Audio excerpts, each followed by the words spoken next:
బిడ్డలు మా బంజారా ఆడబిడ్డలు అందరూ కూడా పొద్దున్నే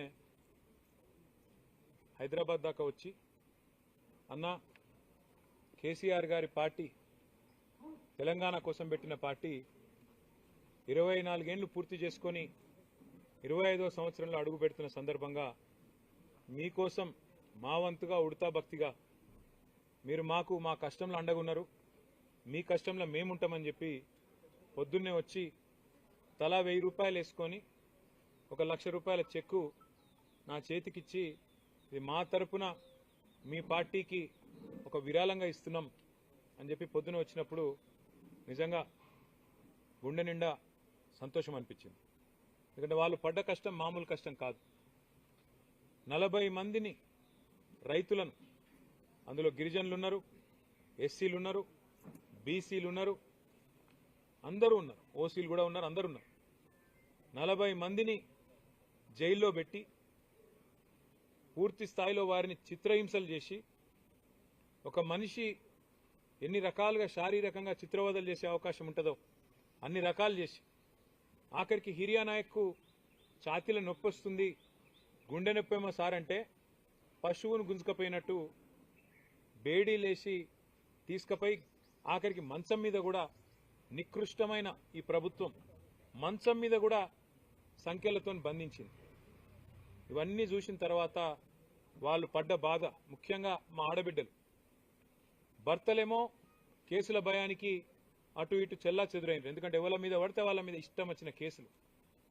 పాపం వాళ్ళ ఇళ్లలో ఉండే ఆడబిడ్డల మీద దాడి చేసి దారుణాతి దారుణంగా కిరాతకంగా నికృష్టమైన పనులు మానవ మృగాల మాదిరిగా రేవంత్ రెడ్డి ప్రైవేట్ సైన్యంలాగా పనిచేస్తున్న కొంతమంది పోలీసులు వాళ్లను మొలెస్ట్ చేసినారు, అసభ్యంగా ముట్టినారు, అసభ్యంగా ఆడకూతుర్ల మీద సొంత చెల్లెళ్ళు, సొంత కుటుంబ సభ్యులు, ఆడపిల్లలు ఉంటారనే ఇంగితం కూడా లేకుండా వాళ్ళ మీద ఏ దిక్కులేనోళ్ళు కదా అన్నట్టు వాళ్ళ మీద ఆనాడు ఇష్టం వచ్చినట్టు చేతులు వేయడం, తాకకూడని చోట తాకడం, నికృష్టంగా కామాంధుల మాదిరిగా ఆ రోజు దుర్మార్గంగా దాడి చేసినారు.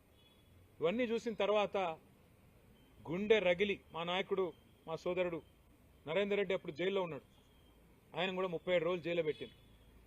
గుండె రగిలి వాళ్ళందరూ మా దగ్గరికి వస్తే, ఇదే తెలంగాణ భవన్కి వస్తే వాళ్ళకి మాట ఇచ్చిన, అందులో ప్రెగ్నెంట్ అమ్మాయి జ్యోతి కూడా ఉండే, మిగతా ఆడబిడ్డలు అందరూ ఉండే, వాళ్ళకు మాట ఇచ్చి వాళ్ళ నీడికెళ్ళి ఢిల్లీ దాకా తీసుకుపోయి మానవ హక్కుల సంఘం, జాతీయ మానవ హక్కుల సంఘం, జాతీయ ఎస్సీ ఎస్టీ కమిషన్, జాతీయ మహిళా కమిషన్ అందరినీ ఆ రోజు బీఆర్ఎస్ పార్టీ తరఫున నేను కూడా స్వయంగా పోయి మా సత్యవతి రాథోడ్ గారు, మా సబితా ఇంద్రారెడ్డి గారు, మా ఆర్ఎస్ ప్రవీణ్ కుమార్ గారు, శ్రీనివాస్ గౌడ్ గారు అందరం కలిసి నరేందర్ లేకపోయినా నరేందర్ కుటుంబ సభ్యులైన మా లగచర్ల హకీంపేట ఆడబిడ్డలకు జరుగుతున్న అన్యాయాన్ని దేశం దృష్టికి తీసుకురావాలని చెప్పి ఆడికి పోయినాక మానవ హక్కుల కమిషన్ మాకు మాట ఇచ్చింది, మేము తప్పకుండా విచారిస్తామని. మరి ఇచ్చిన మాట ప్రకారం ఇవాళ దేశంలో ఇంకా న్యాయం బతికే ఉన్నది, దేశంలో ధర్మం బతికే ఉన్నది, ఇంకా మానవత్వం కూడా మిగిలే ఉన్నది అనే విధంగా వాళ్ళు నిన్న ఇచ్చిన రిపోర్టు మాతో పాటు మా ఆడబిడ్డలందరికీ కూడా ఎంతో కొంత ఉపశమనం కలిగించిందేమో నేను అనుకుంటా ఉన్నాను. వారు స్పష్టంగా చెప్పినారు, మొన్నటికి మొన్న మీరు చూసి హైదరాబాద్ సెంట్రల్ యూనివర్సిటీలో ఈ దుర్మార్గ ప్రభుత్వం రేవంత్ రెడ్డి నాయకత్వంలో ఫైనాన్షియల్ ఫ్రాడ్కి పాల్పడ్డది, అక్కడ అరాచకం చేసింది, విధ్వంసం చేసింది, పర్యావరణ హననం చేసింది, చెట్లను కూలగొట్టి ఖతం చేసి 100 ఎకరాలు సాఫ్ చేసి ఆ జంతువులని చచ్చిపోయేందుకు కారణమైందని చెప్పి సుప్రీంకోర్టు అపాయింట్ చేసిన సెంట్రల్ ఎంపవర్డ్ కమిటీ రిపోర్ట్ ఇచ్చి కొద్ది కాలం కూడా కాలే, మళ్ళీ నిన్ననే NHRC national human rights commission కూడా అధికార మదంతో విర్రవీగుతున్న రేవంత్ రెడ్డి చెంప మీదకెళ్లి కొట్టినట్టుగా నిన్న వాళ్ళ రిపోర్ట్ ఇచ్చినారు. వాళ్ళు స్పష్టంగా చెప్పినారు, అర్ధరాత్రి ఆడబిడ్డల మీద ఆనాడు జరిగిన దాడి, అమాయక గిరిజన సోదరుల మీద, గిరిజన రైతుల మీద జరిగిన దాడి, కాంగ్రెస్ చేసిన అరాచకం, రేవంత్ రెడ్డి ప్రైవేట్ సైన్యంలాగా పనిచేస్తున్న పోలీసులు చేస్తున్న అరాచకం గురించి స్పష్టంగా ఎన్హెచ్ఆర్సీ నిన్న రిపోర్ట్లో ప్రస్తావించింది, యాక్షన్ తీసుకోమని కూడా చెప్పింది. సాక్షాత్తు రిటైర్డ్ సుప్రీంకోర్టు జడ్జి నాయకత్వం వహించే ఎన్హెచ్ఆర్సీ మానవ హక్కుల కమిషన్ ఇవాళ రేవంత్ రెడ్డి సర్కారును వారి వ్యవహారాన్ని జరిగిన పైశాచిక పర్వాన్ని తీవ్ర స్థాయిలో తప్పుబట్టింది. క్షేత్రస్థాయిలో కూడా పర్యటించింది ఎన్హెచ్ఆర్సీ. కేవలం వీళ్ళ రిపోర్ట్ ఇన్లే వచ్చి అన్ని వాస్తవాలు తెలుసుకున్నారు. అడుగడుగున మానవ హక్కుల ఉల్లంఘన జరిగింది అని కుండబద్దలు కొట్టి మరి స్పష్టంగా చెప్పింది. ఎవరో ఫార్మాస్యూటికల్ కంపెనీ కోసం అల్లుడిదని కొందరు అంటుండ్రు. మరి అల్లుడిదో గిల్లుడిదో తెలియదు కానీ ఎవరి కోసమో పేద రైతుల భూములు గుంజుకునే ప్రయత్నాన్ని ఎన్హెచ్ఆర్సీ అభిశంసించింది. ఈ రాష్ట్రానికి ముఖ్యమంత్రిగా మాత్రమే కాదు రేవంత్ రెడ్డి గారు, కొడంగల్ ఎమ్మెల్యేగా ఉన్నాడు. అట్లే రాష్ట్రానికి హోంమంత్రి కూడా ఆయనే.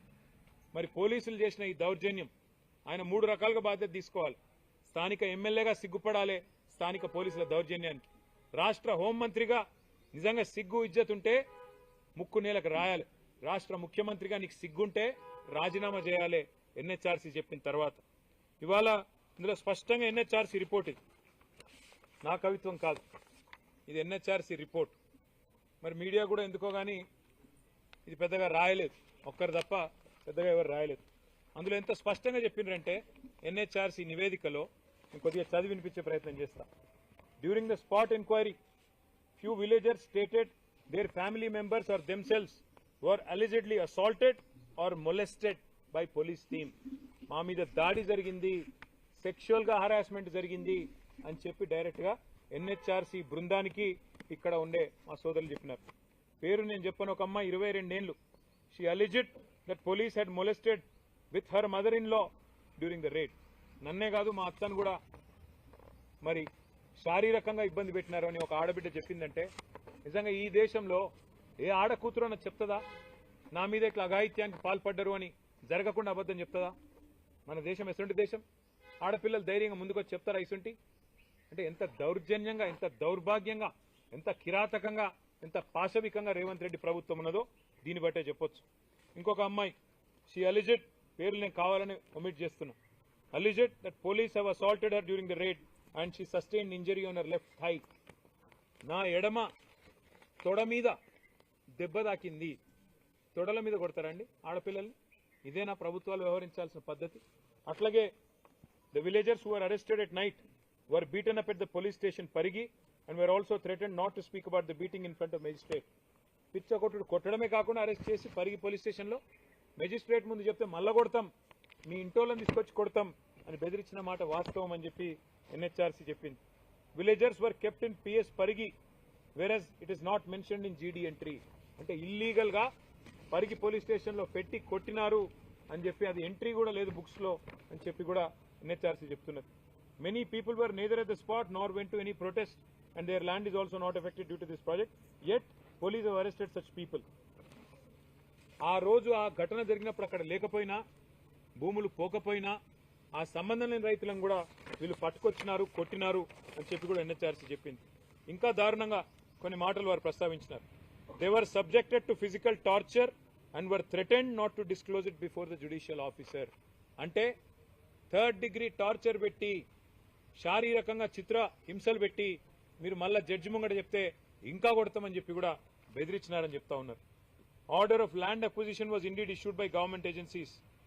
But during the land acquisition, the way of handling adopted by police officials was not as per law. అన్యాయంగా ప్రవర్తించినారు పోలీసోళ్ళు అని చెప్తా ఉన్నారు. CCTV cameras of lockup and CI office were found not to functional. Automatic గా రేవంత్ రెడ్డి గారి ప్రభుత్వంలో సీసీటీవీలు పనిచేస్తలేవట లాకప్లా. కొట్టాలి కదా, కొడితే దొరకొద్దు కదా మళ్ళా, అందుకే సీసీ కెమెరాలు బంద్ పెట్టి కొట్టిండ్రు అని కూడా గుర్తించినారు. జీడీ entries were also not updated which indicate reckless attitude of police personnel. The violation of human rights of villagers by the police personnel has been found to be true. నిజంగా సిగ్గు ఇజ్జత్ మానం ఉన్న ముఖ్యమంత్రి అయితే ఈ పాటికి రాజీనామా చేస్తుండే. చిత్రహింసలు పెట్టిన మాట వాస్తవం అని ఒక రిటైర్డ్ సుప్రీంకోర్టు జడ్జి చెప్పినాక కూడా ఇజ్జత్ లేని ముఖ్యమంత్రి నీతిమాలిన మాటలు ఆయన పార్టీ మాట్లాడుతూ ఉన్నది. అందుకే ఈ కమిషన్ ఆర్డర్ కూడా ఇచ్చింది. మాకు ఖచ్చితంగా 6 వారాల లోపల కంప్లయన్స్ చెప్పండి, ఏం యాక్షన్ తీసుకుంటారు పోలీస్ ఆఫీసర్స్ మీద అని. ఇవాళ నేను రేవంత్ రెడ్డి ప్రభుత్వాన్ని డిమాండ్ చేస్తా ఉన్నా. ఏ అధికారులైతే పోలీస్ అధికారులు ఎక్స్ట్రాలు చేసినరో, ఏ అధికారులైతే ఇవాళ ఎన్హెచ్ఆర్సీ చెప్తున్నదో చిత్రహింసలు పెట్టినారు, ఆడపిల్లల మీద అఘాయిత్యానికి పాల్పడ్డారని వాళ్ళని సర్వీస్ నుంచి డిస్మిస్ చేయాలి. సస్పెండ్ కాదు, ఖచ్చితంగా సర్వీస్ నుంచి తొలగించాలని చెప్పి మేము డిమాండ్ చేస్తున్నాం. అట్లాగే వాళ్ళకి గిన్న న్యాయం చేయకపోతే నేను వాళ్ళందరికీ మాటిస్తా ఉన్నా, మళ్ళా పోతాం సుప్రీంకోర్టు అవసరమైతే. ఎన్హెచ్ఆర్సీ రిపోర్ట్ను కూడా తుంగలో దొక్కుతున్నది ప్రభుత్వం అని చెప్పి సుప్రీంకోర్టుకు పోతాం. సుప్రీంకోర్టులోనే మరి మా లగచర్ల ఆడబిడ్డలకు న్యాయం జరిగేదాకా కొట్లాడతాం. అట్లాగే మరి ఇదే నివేదికలో చెప్తా ఉన్నారు, హోంమంత్రిగా ఉన్న ముఖ్యమంత్రి ఫెయిల్ అయిండు అని దీంతో అర్థమవుతున్నది. మరి హోంమంత్రి ఇప్పటివరకు నోరిప్తలేడు, ముఖ్యమంత్రి నోరిప్తలేడు. జరిగిన భూసేకరణ కూడా తప్పుడు పద్ధతిలో చేసినారని చెప్పి ఎన్హెచ్ఆర్సీ చెప్పింది. చట్ట ప్రకారం కాకుండా పోలీసుల దౌర్జన్యంతో, మానవ హక్కుల ఉల్లంఘనతో ఈ భూసేకరణ జరిగిందని చెప్తా ఉన్నారు. అందుకే నేను డిమాండ్ చేస్తా ఉన్నా, మీరు కనుక భూసేకరణ రద్దు చేయకపోతే, మాకు సమాచారం ఉంది హైకోర్టులో స్టే ఉన్నప్పటికీ మీరు చాటుమాటు చేసుకుంటా పోతా ఉన్నారు. ఖచ్చితంగా అది కూడా బయటికి వస్తుంది. తప్పకుండా మళ్ళొక్కసారి కోర్టు ద్వారా కంటెంప్ట్ కూడా మీరు ఎదుర్కొంటారు. చిన్న పిల్లల మీద, విద్యార్థుల మీద, ప్రభుత్వ ఉద్యోగుల మీద, అక్కడ లేని వారి మీద కూడా కేసులు పెట్టినారని చెప్పి ఎన్హెచ్ఆర్సీ చెప్పింది.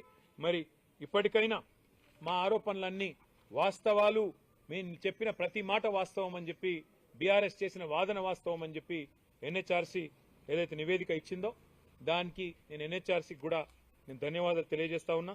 మరి ప్రభుత్వాన్ని నేను కోరుతా ఉన్నా, ముందుకు రండి.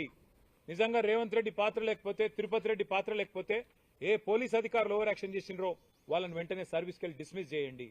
లేకపోతే మీ పాత్ర ఖచ్చితంగా ఉన్నది, మీరు చెప్తేనే జరిగింది అనుకోవాల్సి వస్తుంది.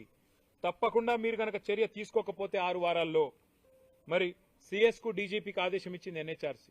మీరు చర్య తీసుకోకపోతే మేం తీసుకుంటాం, మేం సుప్రీంకోర్టు కోసం ఈ ఆడబిడ్డలను అన్యాయంగా వదిలిపెట్టం, అగాధం వదిలిపెట్టం. ముఖ్యమంత్రి కూడా రాజీనామా ఎట్లాగూ చేయడు, ఆయన సిగ్గులేనోడు. కానీ క్షమాపణ చెప్పాలి. ఏ ప్రజలైతే నీ కోట్లేసి గెలిపించారో, ఏ కొడంగలు వాళ్ళని ఈ తీరుగా కొట్టినందుకు, ఆడబిడ్డల మీద చేసినందుకు నిజంగా నీకు సిగ్గుంటే క్షమాపణ చెప్పమని చెప్పి కూడా నేను రేవంత్ రెడ్డిని డిమాండ్ చేస్తా ఉన్నా.